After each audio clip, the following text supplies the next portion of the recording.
Qu'est-ce que le fiqh chiite? Quelle est son importance, son objectif? Sur quelle référence se base le fiqh, la jurisprudence chiite? Quelles sont les références? Quelles sont les méthodes de pensée dans le fiqh chiite? Et aussi, il y a beaucoup de choses à dire concernant le fiqh chiite. Par exemple, quels sont les chapitres sur lesquels nous parlons et nous étudions dans le fiqh chiite. Dans cette vidéo, je veux vous présenter le fiqh chiite. Vous allez avoir beaucoup d'informations concernant ce sujet. Et est-ce que le fiqh chiite est quelque chose séparé de fiqh islamique ou non? Je vais analyser dans cette vidéo. Restez avec moi, je vous explique. Bismillah ar-Rahman ar-Rahim. Avant de commencer, si ce genre de contenu vous intéresse, n'oubliez pas de cliquer sur j'aime, de partager la vidéo, écrivez dans les commentaires. Et si vous n'êtes pas encore abonné à cette chaîne, la chaîne de l'Institut islamique Al-Razvan, abonnez-vous et cliquez sur la cloche.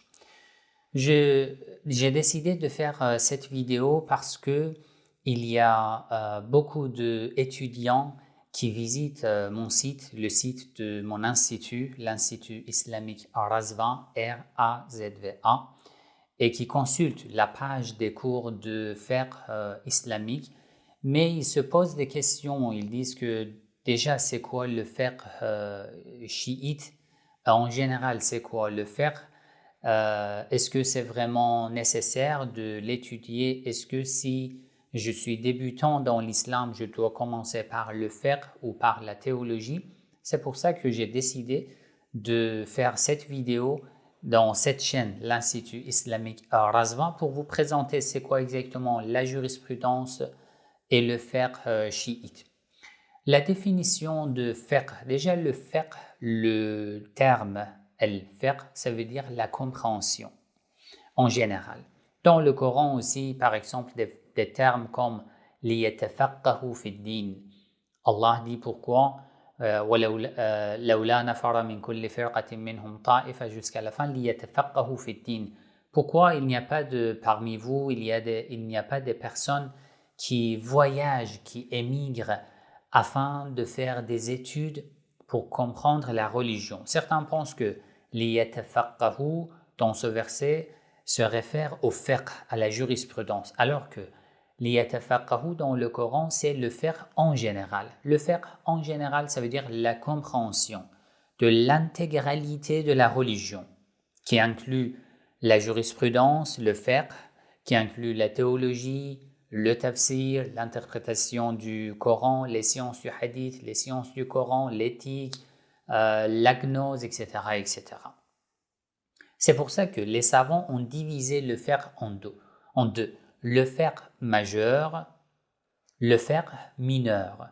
Le fiqh majeur, c'est la compréhension de l'intégralité de la religion et plus précisément la théologie, les convictions et les bases de l'islam. Le fiqh mineur, c'est la jurisprudence. Ce que nous appelons le fiqh aujourd'hui, c'est le fiqh mineur. Le fiqh mineur nous apprend comment pratiquer dans notre relation avec Allah et notre relation avec la société, les gens. Dans notre relation avec Allah, la prière, comment faire? Quelles sont les interdictions et les obligations? Le jeûne, quelles sont les limites, les définitions, comment jeûner? La zakat, ou on peut dire par exemple le pèlerinage et beaucoup d'autres actes d'adoration qui concernent notre relation avec Allah. Ce que nous devons faire pour renforcer la spiritualité et la lumière dans le cœur, c'est une partie du fiqh mineur. Une autre partie concerne notre relation avec la société. Le mariage, le divorce, l'achat, la vente, le fait de louer quelque chose, un appartement, un véhicule, l'héritage, les punitions, et voilà énormément de chapitres qui concernent notre relation avec les gens. Voilà, si nous voulons résumer tous les chapitres du fiqh, le fiqh mineur. À partir de maintenant, lorsque je dis le fiqh, je parle du fiqh mineur, la jurisprudence. Si nous voulons résumer tous les chapitres du fiqh, de la jurisprudence, nous pouvons catégoriser en deux, comme je vous ai expliqué. Notre relation avec Allah et notre relation avec la société et avec les gens. Quelle est son importance? Pourquoi il faut étudier la jurisprudence? C'est vrai que étudier et apprendre la théologie et les convictions islamiques est très important parce que tu dois comprendre la base de ta foi, de ta croyance. C'est la base. Mais le fiqh, la jurisprudence aussi a une importance énorme parce que une fois tu as cru, une fois tu as consolidé les bases de ta foi, l'unicité divine, la prophétie, la croyance en le Coran, en fait la résurrection, la justice divine, etc., etc., tu as besoin de savoir comment tu dois te comporter à l'égard d'Allah, dans ta relation avec Allah et dans la vie quotidienne. Parce que l'islam est une religion qui est très riche dans la pratique. Pour tous les aspects de la vie, l'islam te donne des conseils, des guides. Il a installé des tableaux pour te montrer où tu dois aller, dans toutes les situations de la vie. C'est l'importance. Tu dois savoir parce que, par exemple, le fait de sentir que j'ai besoin de prier, de parler avec Allah, peut-être sans même avoir la religion, je sens de tout profond de mon cœur que j'ai besoin de la spiritualité, de parler avec une puissance absolue.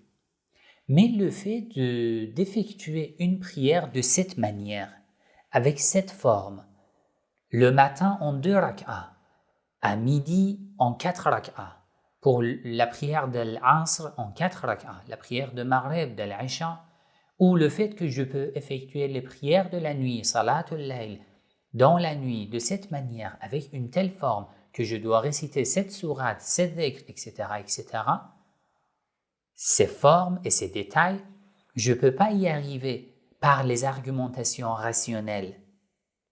L'argumentation rationnelle et l'intellect prend la main de mon cerveau et de ma pensée et me fait parvenir jusqu'à l'entrée de la religion, me guide.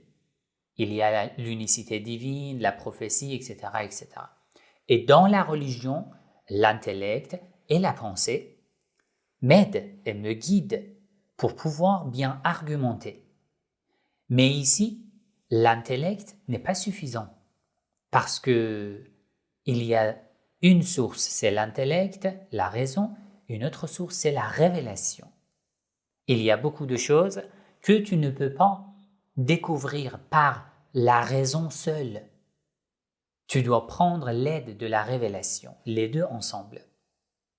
C'est pour ça que tu dois savoir comment prier, comment jeûner, quels sont les actes d'adoration à faire, comment tu peux communiquer avec Allah, comment tu peux renforcer ta relation avec Allah et énormément d'autres détails. Dans tes relations avec les gens, avec la société, comment rester juste, comment ne pas faire du mal aux autres.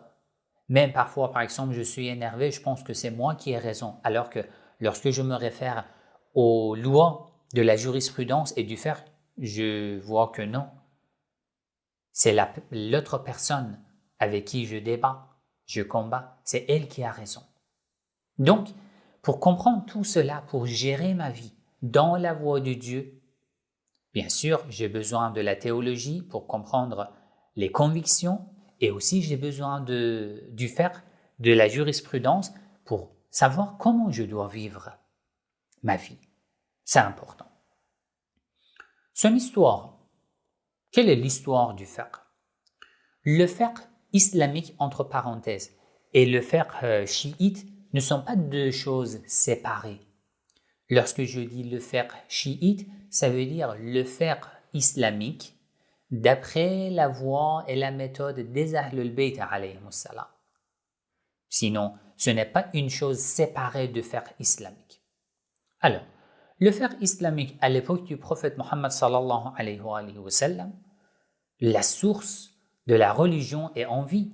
Le prophète Mohammed sallallahu alayhi wa sallam. À ce moment-là, les musulmans se référaient au Coran et aux explications du prophète Mohammed sallallahu alayhi wa sallam. Parce que le Coran aussi ordonne au prophète لِتُبَيِّنَ لِلنَّاسِ. Tu as une mission d'expliquer, de clarifier le Coran pour les gens.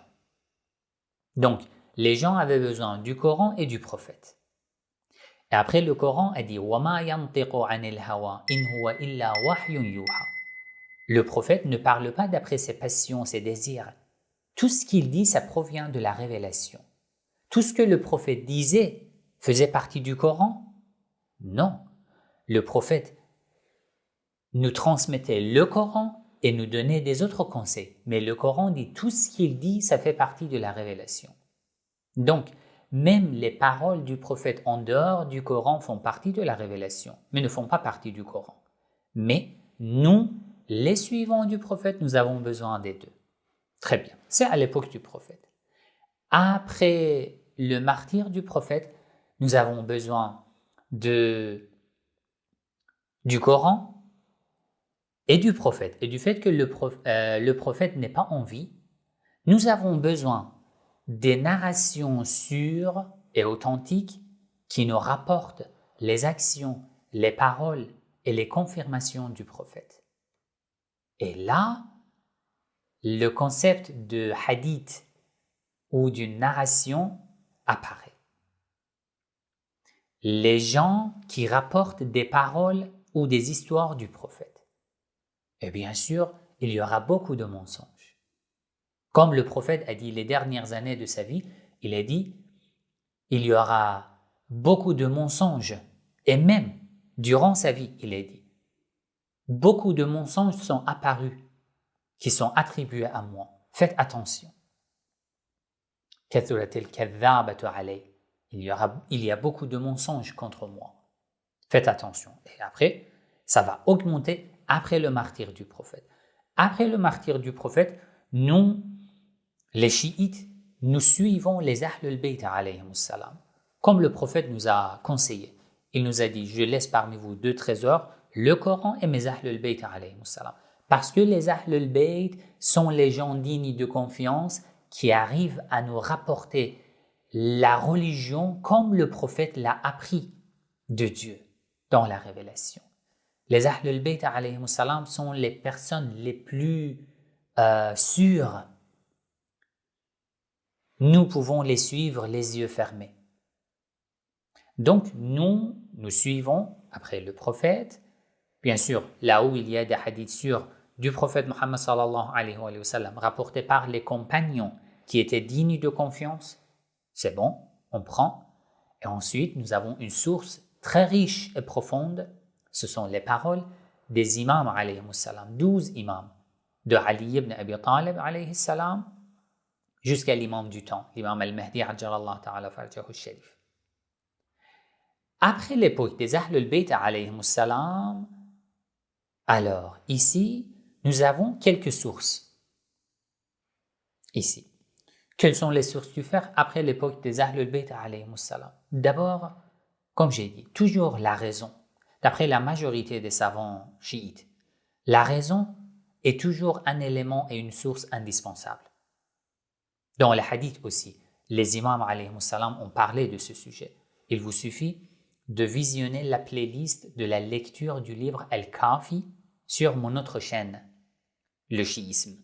Là, j'ai une playlist dans laquelle je lis les hadiths du livre Al-Kafi sur l'intellect, la raison. Vous pouvez visionner ces vidéos. Donc la raison. Nous avons toujours besoin de la raison pour pouvoir argumenter d'une meilleure manière. Ne pas nous égarer dans les argumentations. Si quelqu'un veut nous manipuler la réalité, si nous maîtrisons bien l'argumentation rationnelle, nous serons dans le droit chemin. 2. Le Coran. 3. La Sunna. la sunna qui nous a été transmise par une voie authentique, la sunna du prophète et la sunna du prophète qui nous a été transmise par les Ahlul Bayt alayhimus salam ou par les compagnons dignes de confiance, pas tous les compagnons. Après ici, nous avons des éléments pour pouvoir distinguer le hadith authentique du hadith faible, du hadith inauthentique. Il y a énormément d'éléments, de critères pour évaluer. Ça, c'est une autre science séparée. On l'appelle les sciences du hadith. Je vais faire des vidéos concernant les sciences du hadith. Les sciences, pas une seule science. Les sciences du hadith pour pouvoir évaluer la crédibilité des hadiths. Et quatrième source, c'est al-ijma'a. Al-ijma', ça veut dire l'unanimité des savants. Mais ce n'est pas trop pratique, parce que normalement, vous ne trouvez pas de l'unanimité. Dans les sujets trop généraux et basiques, oui, la prière est obligatoire. Oui, tous les savants sont unanimes. Mais dans les détails, il n'y a pas d'unanimité. Donc, on reste sur la raison, le Coran et la Sunna. D'après un groupe de savants chiites, comme les akhbarites, eux, ils disent que les sources sont le Coran et la Sunna. Le Coran et la Sunna. La raison est nécessaire pour te faire parvenir jusqu'à l'entrée de la religion. À partir de là, c'est le Coran et la Sunna. C'est ce qu'on dit sur les akhbarites. Mais si je fais une série de cours dans mon institut sur les akhbarites, vous allez voir que non, c'est pas si facile. Même les akhbarites chiites, ils prenaient l'aide de la raison, des argumentations rationnelles. Il suffit d'étudier les ouvrages de Al-Bahrani, les ouvrages de Al-Istarabadi, de Sheikh al-Sadour. Vous allez voir, ce n'est pas possible de séparer la méthode rationnelle du hadith, des paroles des Ahlul Bayt alayhimus salam. Parce que déjà dans les paroles des Ahlul Bayt alayhimus salam, c'est riche, c'est une philosophie riche, c'est une gnose riche. Voilà. Mais il y a une minorité parmi les savants chiites qui disent que le Coran et le hadith, mais le Coran en premier, le hadith, l'étape suivante. Ça veut dire quoi? Ça veut dire qu'ils disent que les hadiths sont complémentaires ou commentateurs du Coran, c'est tout. Si nous avons, par exemple, ça c'est l'avis d'une minorité, si nous avons 100 hadiths sur un sujet et que ce sujet n'est pas confirmé par le Coran, nous devons rejeter tous ces hadiths. Au lieu de changer l'interprétation du Coran, nous rejetons tous ces hadiths. Comme l'Ayatollah Sadri al-Tehrani, lui, il avait une jurisprudence, un fiqh particulier basé sur le Coran. Il profitait des hadiths, mais 90% de son fiqh se base sur le Coran. Il était coraniste? Non, il n'était pas coraniste. Un savant chiite, mais sa méthode était ainsi. Si cela vous intéresse, je peux en parler encore. Voilà. Ensuite, les chapitres du fiqh. Le fiqh contient beaucoup de chapitres. Plus de, on peut dire 40 chapitres. Dans mes cours de fiqh, sur mon institut, j'ai publié 6 modules des cours de fiqh. Dans ces cours, à partir du premier module, je parle de l'avis des savants, des marja', 6 grands marja' actuels. Je vous donne les références coraniques et les hadiths sur lesquels les savants se basent pour donner des fatwas, ce qui ne se trouve pas ailleurs. C'est la spécificité de mes cours de fiqh. Il vous suffit de suivre un seul module pour voir la différence. Il n'y a pas seulement des fatwas, des avis juridiques des savants, mais il y a des références et il y a des argumentations. Par exemple, je mets accent sur un passage, je dis, voilà, ce passage a causé une divergence chez les savants. Un tel savant a pensé ainsi, et a dit que c'est obligatoire, un autre savant a pensé différemment et a donné une autre fatwa différente. Vous voyez. Donc, dans les cours de fiqh, vous pouvez apprendre tout ça. Mes cours de fiqh sont en français et faciles à comprendre. Les explications sont claires. Il vous suffit d'ouvrir le site de mon institut, l'Institut islamique Razva, R-A-Z-V-A. Dans le menu, cliquez sur les cours de fiqh. Vous pouvez ouvrir la page de chaque module et en bas de la photo, cliquez sur Avis pour lire l'avis et l'expérience des étudiants qui ont déjà terminé ces cours. Vous allez voir. Alors, les chapitres du fiqh.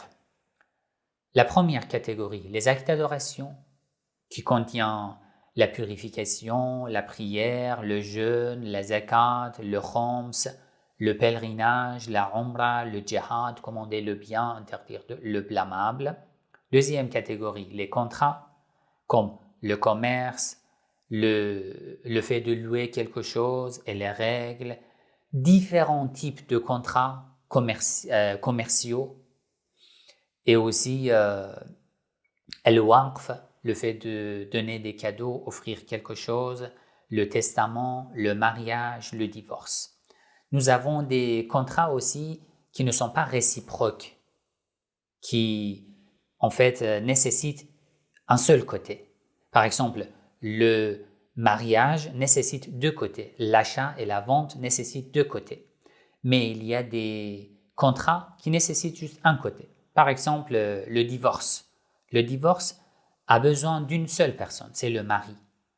Il n'y a même pas besoin de l'acceptation de l'autre côté. Donc, ça aussi, c'est une catégorie particulière. Et il y a aussi des autres chapitres comme la nourriture, les aliments, comme ce qui est en fait ce qui concerne des objets perdus. Tu trouves quelque chose, un trésor dans la nature, etc. L'héritage, le témoignage auprès de juges, les punitions, et voilà encore d'autres chapitres.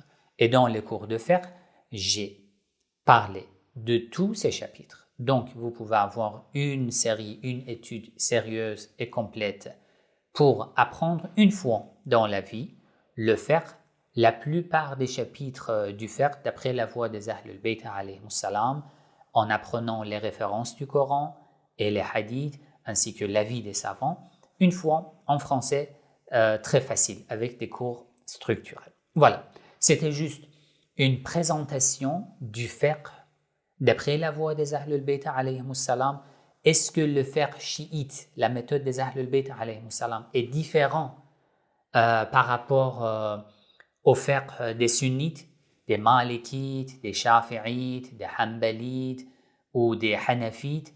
Oui, il y a des différences, même dans les méthodes, il y a des différences, mais je vais faire d'autres vidéos pour vous clarifier quelles sont les différences exactement entre ces deux. Si vous avez des questions, n'hésitez pas à écrire dans les commentaires.